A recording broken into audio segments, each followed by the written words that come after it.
Olá pessoal, aqui é o Carlos Martins para mais um vídeo de mercado em 5 minutos, dessa vez para o dia 24/2 com os fechamentos do dia 23.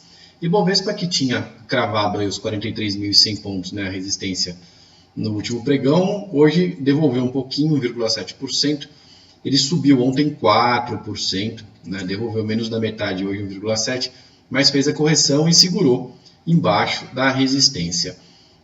Ele passou de volta também para baixo da linha de tendência, então, embora ele não tenha perdido nenhum suporte importante, né, ele estava cravado aqui na linha e podia voltar mesmo, essa correção estava em suspense. Agora o que vai acontecer é que se ele perder os 42.300 amanhã, né, aí sim a gente abre uma correção um pouquinho maior, até a base aqui do nosso dia de ontem, tá na região dos 41 mil pontos, 41.400 pontos. Aqui o Ibovespa Futuro, que parece que ele devolveu tudo que ele ganhou ontem, né? Mas não devolveu não. Ele devolveu todo o candle de ontem, mas a gente abriu com gap ontem, né? Então, ó, ontem ele subiu 4,5%, ele abriu com gap de 2,5%. Esse gap se mantém, tá? Ele só fechou esse gap aqui. Se a gente tiver mais uma queda dele batendo aqui no 42.400 pontos, ele de verdade encerra qualquer figura de reversão de tendência que a gente possa estar vendo aqui. Lembra que ontem eu falei que a gente podia ter uma ilha de reversão inclinada. Ilha de reversão inclinada não é uma coisa muito forte, porque os preços foram negociados, né, em todos os patamares. Não tem um gap de preços aqui, né, onde não há negociação. Ela é uma ilha gráfica, aqui você tem uma linha que passa pelo vácuo, mas não é uma ilha de reversão clássica, então não é aquela super projeção para cima que seria se fosse uma ilha de preços horizontal. Tá? Mesmo assim, ela tem uma certa força e pode levar o gráfico de volta para a linha preta aqui dos 45.800, 46 mil pontos. Mas se amanhã cair e ele fechar aqui nos 42.400 pontos, aí fecha também essa possibilidade e até os 45, 46 mil pontos ficam ameaçados. Aqui o dólar que está tentando cair, né, ele voltou para o 3,95 hoje de novo, ele está andando aqui dentro das duas linhas de tendência e ele está muito próximo aqui da linha do triângulo. Se ele passar para baixo, tá, ele deve entrar na área de indefinição, que vai aqui um pouquinho para baixo do 3,90, né, no 3,86, até essa linha aqui dos 3,94, aqui mais ou menos, tá? Se passar para baixo. Se ele quicar de novo aqui, ele pode testar a base de cima das linhas de tendência, hoje de novo nos 4,05. Falando dos papéis, falar agora da Petrobras. Petrobras que foi lá testar a resistência, né? A resistência que a gente tem aqui no 5,32. Se a gente voltar um pouquinho no gráfico, a autoanálise vai traçar um Fibonacci um pouco mais para trás aqui.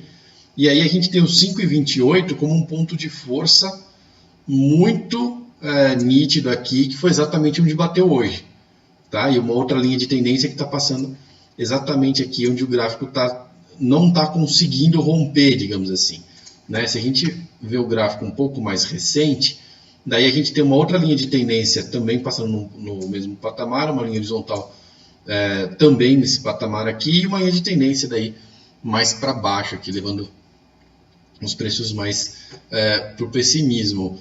Mas de toda forma, qualquer figura que a gente vê aqui, a leitura é a mesma, tá? Tem uma linha de tendência passando por aqui de Fibonacci, tá? E ele não está conseguindo romper essa linha, né? Ele está cravado aqui na linha, na região entre 4 e 5 reais. Se ele conseguisse manter acima de 5 reais, passar acima dos 5,32 aqui, a gente pode levar o preço até os 6,13, tá? Caso contrário, ele pode voltar para essa região chata de trabalhar, né? Que é a região desse pequeno retângulo que tem aqui embaixo, que é a região abaixo do 4,81. Falando agora da Vale, Vale bateu na projeção do 9,48, né? Ela tinha aberto aí duas projeções, né? Uma do 8,83, que era uma extensão aí desse retângulo aqui de baixo, e a outra do 9,48, que tinha ficado muito perto ontem, não bateu, hoje bateu na máxima, mas ela fechou para baixo, tentando fechar o gap. Tá? A gente tinha aqui uma máxima de 9,05, com uma mínima de 9,08 de ontem. Tinha um gap aqui, ó, tá? Desse candle aqui de trás para esse, que foi fechado hoje, esse gap. Tem um outro gap aqui mais recente, de um candle para o outro, na máxima no 8,81.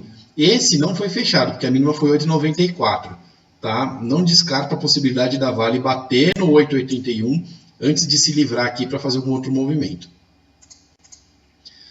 Banco do Brasil, que tinha traçado um triângulo ontem, né? Tentou romper o triângulo hoje, não conseguiu, voltou, fez leilão dentro do triângulo. Tá? Então já deu uma passada aqui, tentando, não conseguiu passar aqui da projeção para a gente do 14,67 de alta. Vai ficar para o próximo pregão. Lembra que para baixo ele tem agora o suporte na outra linha do triângulo, na casa dos 12,92. Vou falar do Itaú agora. Itaú que tem, montou, né, um 25,24 aqui, que foi uma resistência forte para essa máxima. Ontem ele rompeu por 1 centavo, que eu falei que eu não acredito que quando rompe por 1 centavo é rompimento, ele crava, né? Crava, precisa confirmar no dia seguinte. Hoje não confirmou, voltou, tá? Ele não fechou o gap que ele deixou aberto aqui, na casa dos 24,43, está bem longe, né? 24,72, mas de qualquer forma ele voltou. Tem uma pequena tendência aqui de alta que pode empurrar esse preço para cima. Se ele não conseguir romper o 25,24, ele pode retroceder tudo aqui até o 23,40. Então é importante a gente ficar de olho aqui no que esse gráfico vai fazer. E para encerrar, vamos falar da Ambev, que depois de tentar romper essa base de cima aqui desse pequeno retângulo que ela traçou no gráfico diário, ela voltou, né? Vem para o meio da indefiniçãozinha dela aqui, 18,26, e continua sem sinal. Agradeço muito a presença de todos e até o próximo Giro de Mercado em 5 minutos.